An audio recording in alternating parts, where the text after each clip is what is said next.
السلام علیکم ورحمۃ اللہ۔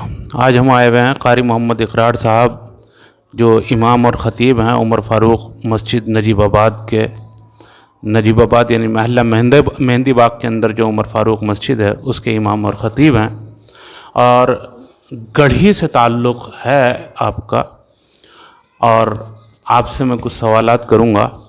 تو قاری صاحب، آپ کی اہلیہ کی طبیعت خراب چل رہی تھی، انہیں کیا شکایت تھی یہ بتائیں؟ ان کے پتے میں پتھری تھی۔ اچھا، اس کی وجہ سے انہیں دقت کیا ہوتی تھی، پریشانی کیا تھی؟ بہت زیادہ پریشانی تھی، بہت زیادہ درد ہوا کرتا تھا ہر دوسرے دن تیسرے دن، اور سینے میں بہت زیادہ گھٹن رہا کرتی تھی۔ اچھا، آپ نے کسی کو ڈاکٹر وغیرہ کو دکھایا تھا؟ ہاں، بہت علاج کرایا تھا، کہیں سے آرام نہیں ہوا تھا، بہت علاج کرائے، بہت پیسے خرچ کیے، لیکن سب نے آپریشن کو بولا تھا کہ آپریشن کے بغیر کوئی علاج نہیں اس کا۔ اچھا، کسی حکیم کو بھی دکھایا، دیسی دوا آپ نے لی؟ ہاں، 2-3 حکیم کو دکھایا، انہوں نے بھی مہینوں علاج کرے، وہیں سے بھی جو ہم نے الٹراساؤنڈ کروایا تھا جو ایسی پتھری تھی، اور وہی درد ہوا کرتے تھے، درد میں کوئی فرق نہیں پڑا۔ اچھا، پھر اس کے بعد کیا ہوا؟ پھر اب ان کی طبیعت کیسی ہے؟ الحمدللہ تو بہت اچھی طبیعت ہے، اور جس دن سے دوائی کھلانی شروع کی ہے اس دن سے ایک مرتبہ درد نہیں ہوا۔ اچھا، کہاں سے دوا کھلانی شروع کی؟ یہ بارادری میں کرشمہ دوا خانہ ہے، وہاں سے دوائی لوائی تھی۔ اچھا، جب سے آپ نے کرشمہ دوا خانہ سے دوا لینی شروع کی ہے تو آپ کی اہلیہ کی طبیعت اب ٹھیک ہے؟ بالکل صحیح ہے، کوئی پریشانی نہیں ہوئی جب سے ابھی تک۔ اچھا، کتنے دنوں میں فائدہ ہو گیا تھا؟ بس ادھر دوائی کھلانی شروع کی، پھر درد ہوا ہی نہیں، ہاتھوں ہاتھ ہی اس کا تجربہ سامنے آیا، رزلٹ ہاتھوں ہاتھ سامنے آ گیا۔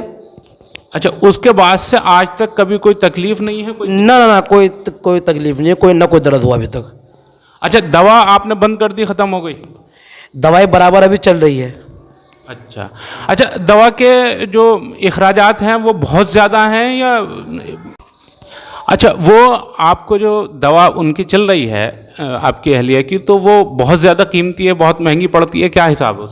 دوائی تو بہت قیمتی ہے، لیکن جو اس کی قیمت ہے وہ بہت ہی کم قیمت ہے، کوئی مہنگی نہیں ہے، اور بہت ہی کم قیمت میں کوئی غریب ہو، کیسے بھی آدمی ہو وہ اس کو خرید سکتا ہے، ایسے نہیں کہ بہت زیادہ قیمت کی ہو۔ اچھا، آپ کیا سمجھتے ہیں، جیسے کسی کو گیس کا مرض ہو یا یہ پتھری وغیرہ کی دقت ہو یا قبض وغیرہ کی شکایت پیدا ہو رہی ہے، تو آپ کیا سمجھتے ہیں، آپ کی کیا رائے ہے اس بارے میں، اس مریض کو کیا کرنا چاہیے؟ کسی کو بھی گیس کی پریشانی ہو یا پیٹ کی پریشانی ہو، سینے کی پریشانی ہو، درد ہو کہیں بدن میں، تو الحمدللہ اس دوائی کے ذریعے سے آرام ہو جاتا ہے۔ کوئی بھی اسے پینی شروع کرے، ہم نے بھی 1-2 کو پلوائی، ہمارے مشورے سے گئے ہوئے، تو ان کو بھی فوراً آرام ہوا۔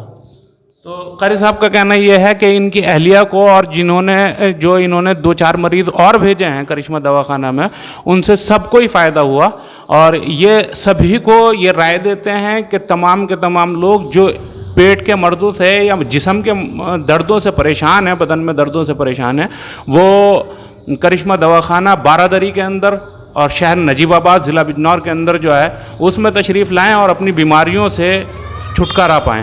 بہرحال میں بہت بہت شکر گزار ہوں قاری محمد اقرار صاحب، امام اور خطیب ہیں عمر فاروق مسجد محلہ مہندی باغ کے، کہ انہوں نے ہمیں اپنا قیمتی وقت دیا۔